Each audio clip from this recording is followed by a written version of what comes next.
याद आ रहा है किसी को? अभी आपने बताया था शिष्टाचार और वो नहीं, साधुवाद से लड़ाई शुरू हुई थी वो। हाँ जी। हाँ, साधुवाद, धन्यवाद, इनसे तो बोले शिष्टाचार के नाते कुछ तो होना ही चाहिए। अब हम साधुवाद का मतलब क्या होता है? साधुवाद का मतलब भी धन्यवादी समझ लीजिए आप, कि जस्ट लाइक धन्यवादी साधुवाद होता है, लेकिन शुभ आशीष के साथ साधु वो धन्यवाद होता है, उसमें आशीष का समावेश भी होता है। तो इसलिए आपके साधु कार्य के लिए हम आपको धन्यवाद दे रहे हैं। अब धन्यवाद तो आप किसी का मर्डर कर देंगे, या मान लीजिए कि आपने मर्डर कर दिया तो भी धन्यवाद दिया जा सकता है, हाँ भाई तुमने काम कर दिया टाइम से, तो वो भी धन्यवाद दिया जा सकता है। लेकिन नहीं, साधुवाद सद्कार्य के लिए, सद प्रेरित आपका मतलब है कुछ आपने ऐसा किया इसके लिए। तो यानी कि स्वामी की सेवा के संबंध में साधुवाद वर्ड यूज होता है। लेकिन अब हम इसमें चर्चा ये कर रहे हैं कि जाने अनजाने कितने अपराध साधकों से होते हैं, उसके लिए हम बात कर रहे हैं, क्योंकि वो हमने प्रसंग छेड़ हो गया था अपना, लेकिन वो बहुत शॉर्ट में हुआ था। अब वो इतना शॉर्ट प्रसंग था तो उसमें कुछ समझ में आए नहीं आए, इसको थोड़ा मैं, वो तो चलो मैंने ठीक है आपको निषेध कर दिया, लेकिन निषेधता के पीछे क्या एक विज्ञान है, छोटी सी मैं आपको उसकी कहने मतलब है डिटेल देना चाहता हूँ कि जनरल हमारी समझ क्या कहती है। कोई हमारा हित करता है तो आप उसका हित करना चाहते हैं या उसका अहित करना चाहते हैं? सिर्फ प्रीति जी जवाब देंगे, उन्हीं का प्रश्न था जी। हित करना चाहते हैं जी। तो जब हम किसी व्यक्ति विशेष को क्रेडिट देते हैं ना, जी। तो हम उसका अहित कर रहे होते हैं।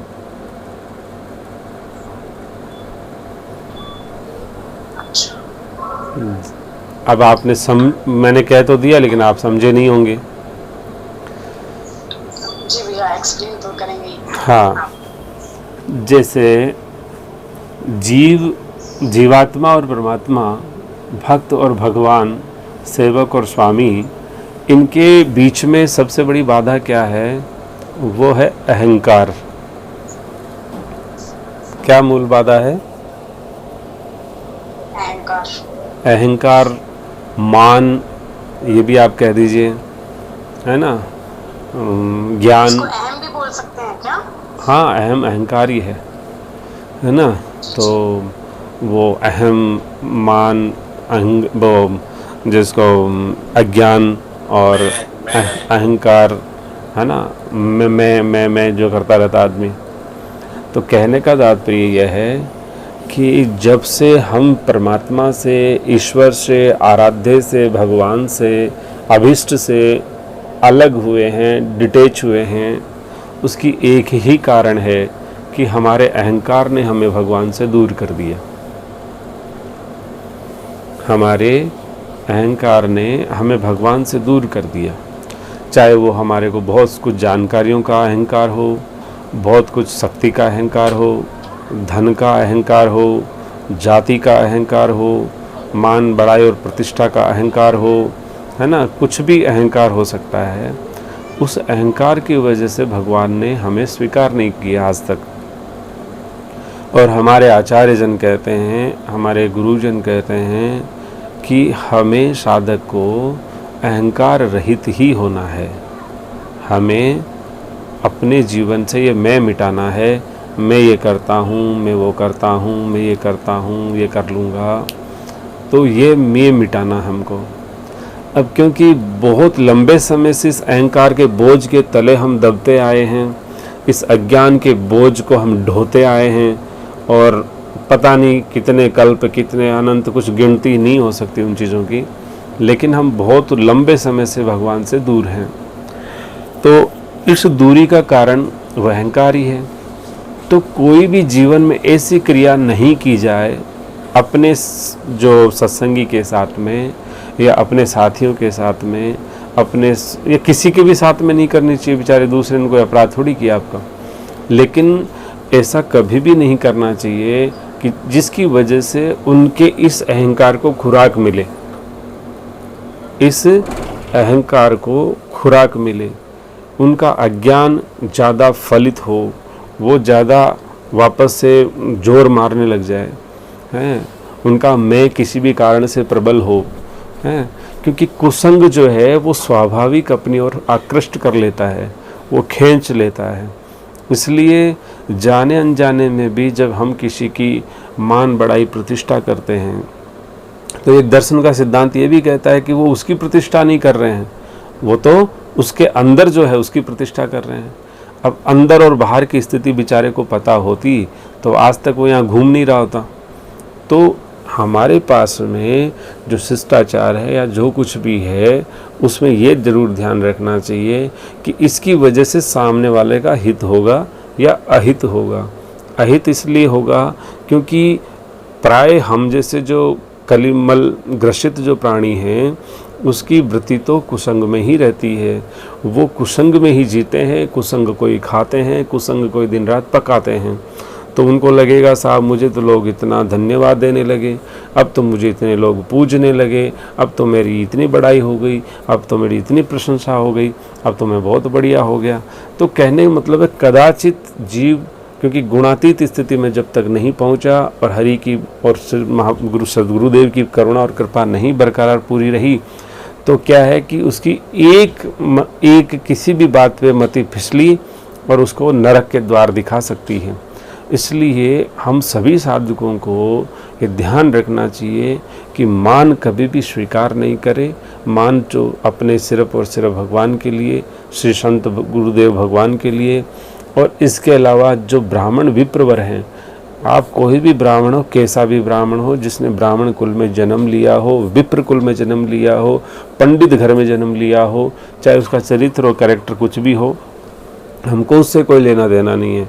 हाँ, उसका संग जरूरी नहीं है, लेकिन हृदय से आप उसका मान करें, सम्मान करें, है ना। आप जरूरी नहीं कि उनको जाके दंडोत करें, ऐसा कुछ करें, संग करना जरूरी नहीं है, लेकिन मन में भाव रखना बहुत ज़रूरी है। हमारे ब्राह्मण, संत, श्री सदगुरुदेव भगवान, श्री संत भगवान, साधु वेश, जो भी इतनी सारी लंबी चौड़ी लिस्ट हमारे पास में है, यदि हमारे हृदय में मान देने की यदि भावना आती है तो हम इन्हीं को मान दें। और कभी भी हमारे आपस में या स्नेहीजनों को, रिश्तेदारों को या बहुत अभिष्ट जनों को इन चीज़ों से बचाने का प्रयास करें, है ना। क्योंकि यदि ये चीज़ मिली उनको तो उनके जो कुसंग को खुराक मिल जाएगी और वो कुसंग फिर से प्रबल हो जाएगा और प्रबल होके फिर से वो उनको अपने आराध्य से दूर कर देगा। इसलिए यदि किसी ने आपके प्रति यदि कुछ ऐसा प्रेरणा प्रदान की है, यदि आपके साधन में सहयोग किया है, आप ये समझते हैं कि वो निमित्त बने हैं, तो ये ज़रूर समझना चाहिए कि उस निमित्त का कारण वो ठीक है, लेकिन हमको अहित नहीं करना, किसी क्रिया से किसी का अहित नहीं होना चाहिए। इसलिए हम कभी भी इन चीज़ों में, शिष्टाचार में, लोकाचार में, व्यवहार में, इनमें ना फंसें। अपने तो सिर्फ एक राम जी हैं, कोई बात नहीं है। यदि सामने वाला इतनी कुछ बातें कह रहा है, समझा रहा है, समझ रहा है, तो वो इतना भी समझता होगा कि कोई बात नहीं है, हमें तो इनको लाभ देना है। अब वो कहने लगे कि कुछ कह रहा है कि नहीं कह रहा है, सामने वाला कुछ करे कि नहीं करे, इससे मतलब नहीं है। यदि हम इसका वास्तविक लाभ लेना चाहते हैं तो यही ध्यान रखें कि अगले का पतन नहीं हो। और अगले का पतन इसी कारण से होता है कि हम उसकी मान बढ़ाई प्रतिष्ठा करते रहो, और इस मान बढ़ाई प्रतिष्ठा की वजह से अच्छे अच्छे लोग जो हैं वो पतन की ओर चले जाते हैं। जीवन में छूटने की ये सबसे बड़ी कमी है हमारे जीवन में कि हम मान बढ़ाई और प्रतिष्ठा से, यानी कि लोकेशना से निकल ही नहीं पाते हैं, और उसी लोकेशना के दलदल में फंस के मर जाते हैं, और मरे ही आ रहे हैं, मरे ही जा रहे हैं। कब तक मर रहे हैं? अभी तक मरते ही जा रहे हैं। तो अब कृपा करके ठाकुर जी के श्री चरणों में, श्री सदगुरुदेव भगवान की कृपा से हम इस लोकेशना के भंवरजाल से, एक मिथ्या भ्रम से निकल करके और वास्तविक ठाकुर की शरण ग्रहण करना चाहिए। इसमें कोई प्रति प्रश्न या क्रॉस क्वेश्चन हो तो आप पूछ लीजिए। जी भैया, जैसे बच्चों को मोटिवेट करना हो, अपन को बच्चों ने कुछ अच्छा काम किया है, अच्छा काम करके सुनाया है, तो बच्चों को मोटिवेशन कैसे करें? नहीं, देखो, एक होता है सही तरीका, एक होता है गलत तरीका। तो मोटिवेशन जो है वो आप सही तरीके से भी दे सकते हैं। और सही तरीका, जब आप गलत तरीकों को रोक देंगे तो सही तरीका आपको स्वभावतः आ जाएगा। भाई, गलत को जैसे ही रोकेंगे तो सही आपको स्वभावतः मिल जाएगा। हैं, वो तो बहुत सारी सिचुएशन है, बहुत सारी परिस्थितियां हैं, है ना। क्योंकि शाम नीति जो है, शाम नीति के आधार पर भी हम जैसे कि प्रेरित करते हैं लोगों को, लेकिन वो नीति है ना। उस नीति का अपना एक महत्व तो है, लेकिन विशुद्धता की तरफ वो नहीं लेके जाती है। कदाचित यदि वो नीति किसी साधक के जीवन का अभिन्न अंग बन गई तो हमारे लिए बड़ी भारी समस्या हो जाएगी, है ना। यदि वो नीति साधना में हमारे जीवन के लिए अति आवश्यक हम समझने लगे तो हमारे लिए भारी समस्या हो जाएगी। तो पहली बात तो यही देखें हम कि वो कार्य ना करें जो निषेधात्मक है। तो जब निषेधात्मक तो रोक देंगे तो अपने को विध्यात्मक अपने आप पता चल जाएगा कि क्या करना है अब, तो वो विज्ञान हमको मिल जाएगा। थोड़ी बहुत पूजा पाठ करनी शुरू कर दी, भगवान का नाम शुरू कर दिया, गलती से थोड़ी बहुत कहीं झलक ईश्वर की मिल गई तो उसमें भी उसको अहंकार आने लगता है। ये तो दूसरों की बात होगी, कुछ खुद पे आने लगता है कि मैं तो ये हो गया, बहुत बड़ा साधक हो गया, और ये मतलब उसमें भी उसको थोड़ा अहंकार आने लगता है इस बात को लेके।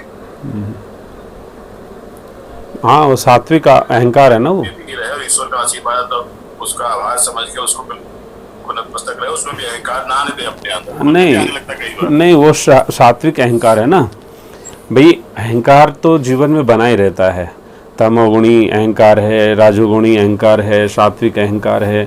तो जब तक गुणातीत स्थिति नहीं रहती है, और गुणातीत रहने के बावजूद भी श्री सद्गुरुदेव की कृपा सतत नहीं बनेगी और भगवान का जो प्रेम अनुग्रह जो वास्तविक नहीं मिल पाएगा, यानी कि इसलिए हमको ये मान के चलिए कि ये नियम ही है कि हमको अपने लिए मान कभी स्वीकार नहीं करना चाहिए।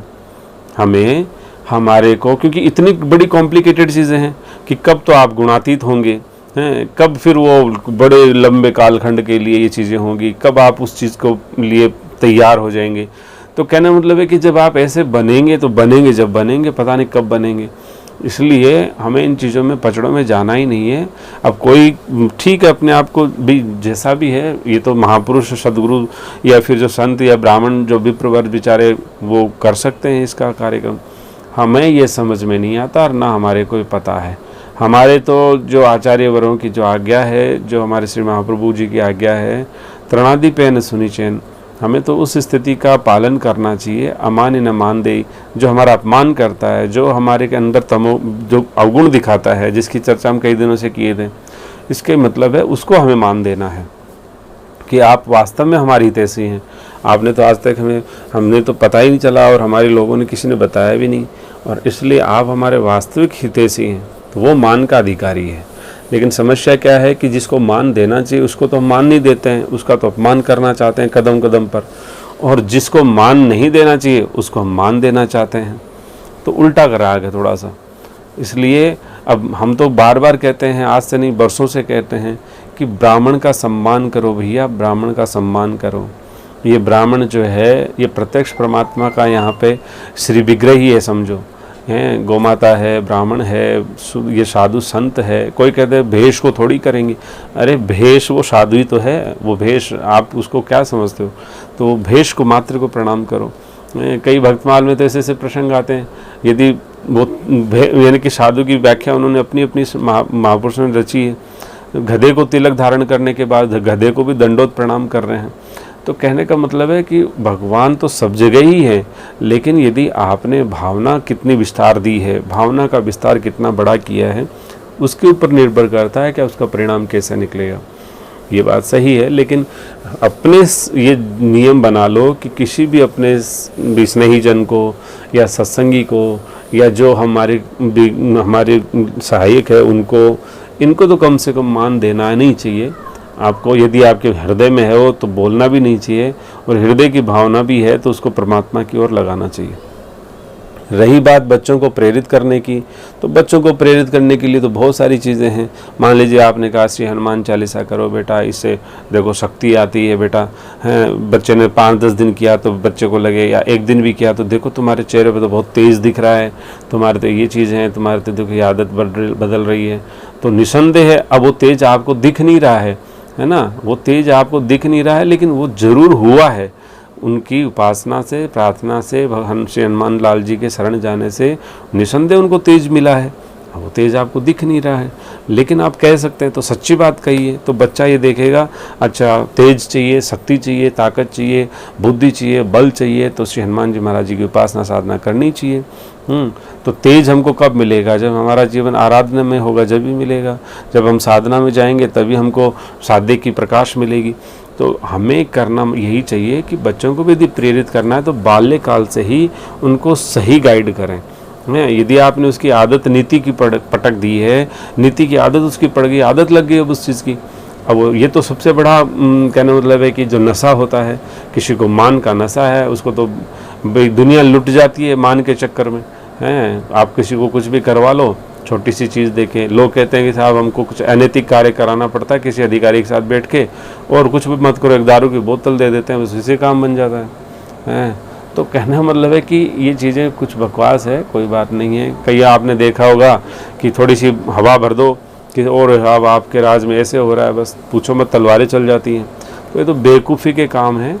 मान पाने के लिए एक ही मानी है, उनका नाम है श्री हरि, श्री भगवान, अपने आराध्य, अपने अभीष्ट जो भी है उन्हीं को मान दो, या फिर उनकी जो बनाई हुई जो शास्त्रोक्त रीति से जो महापुरुष यहाँ उपलब्ध हैं उनको मान दो। बाकी हमको आपसी में कोई लोकाचार में यदि आपको करना है तो उनके लिए शुभ संकल्प करो कि भगवान उनके लिए भी इस रास्ते पे उनको भी दे, सद्बुद्धि दे, सन्मति दे, उनको भी एक ऐसा आनंद दे, परमानंद दे, प्रेम दे, भक्ति दे। तो ये उनके लिए प्रार्थना करो, अभिलाषा करो। ये चीज़ें ज़रूरी है, ना कि शिष्टाचार के पचड़े में अपने को फंसना चाहिए। शिष्टाचार तो एक अपने आप में समस्या होती है। इसमें कोई प्रति प्रश्न किसी का भी है तो पूछ लीजिए। जी भैया। कोई प्रति प्रश्न है किसी का? राधे राधे गुरुजी। हाँ राधे राधे। मैं ये पूछना चाहती हूँ, हम शिष्टाचार में आप बोल रहे कि पतड़े में नहीं पड़ना चाहिए। अगर किसी को मतलब शिष्टाचार वो सब कुछ नहीं बोलते हैं, धन्यवाद या थैंक यू नहीं बोलते हैं, तो बोलते हैं कि तो बड़ा बदतमीज है, तो फिर उसका क्या करें? यदि आप बड़े हैं तो कहें बेटा भगवान भला करे आपका, है ना, आशीर्वाद हो गया ना भाई। यदि आप बड़े हैं तो भगवान भला करें। यदि आप उनके हम उम्र हैं तो कहीं भी ईश्वर कृपा मिले, हैं, भगवान की कृपा मिले, भगवान का अनुग्रह मिले, भगवान की भक्ति मिले। यदि आप भक्ति करेंगे तो वो देखेगा, क्योंकि हो सकता है नास्तिक हो, तो इसलिए कि हरि कृपा मिले, ईश्वर कृपा मिले, हैं, जिसको लोग आजकल मॉडर्न सिस्टम में गॉड ब्लेस यू भी बोलते हैं, तो वो भी चीज़ बढ़िया है ना भाई। हमें कुछ संबोधित करना है तो अब भगवान भला करेंगे तो क्या करेंगे? भक्ति दे देंगे, हैं भाई। भगवान भला कब करेंगे? जब भक्ति देंगे तो भला होगा। हैं, कोई बच्चा छोटा है तो भगवान भला करे भी, हैं। पहले तो यही दिया करते थे लोग आशीर्वाद सारे, अभी तो मॉडर्न ज़माने में थैंक यू घुस गया है, धन्यवाद घुस गया। पहले कहाँ घुसा था? पहले तो नहीं था ये चीज़ें। तो ये तो विकृत ज़माने के अलंकार हैं। तो विकृत ज़माने के अलंकारों को हमने देखा है, आज तक वही सुना है, इसलिए आदत ऐसी बन गई है। अब आप बताइए किसी छोटे से बच्चे को यदि आप ये थैंक यू बोलेंगे तो उसके चित्त पे कुछ असर ही नहीं पड़ेगा, लेकिन आप ये कहेंगे भगवान भला करे बेटा, तो आप देखो उसकी तो वो तो रोज़ रोज़ आपकी सेवा में आ जाएगा, हैं। तो बोल के थैंक यू बुलवाती है, कुछ काम करने के छोटा सा तो बोलती है, मुझे थैंक यू भी नहीं बोलती है। हाँ, तो बेटी जो है ना वो ऐसे मॉडर्न सिस्टम में फंसी हुई होगी कहीं, जहाँ पे यही सिखाया जाता है। तो उस मॉडर्न सिस्टम से जब आप उसको हटाएंगे तो वो अपने आप ही समझ जाएगी हमारी संस्कृति क्या है।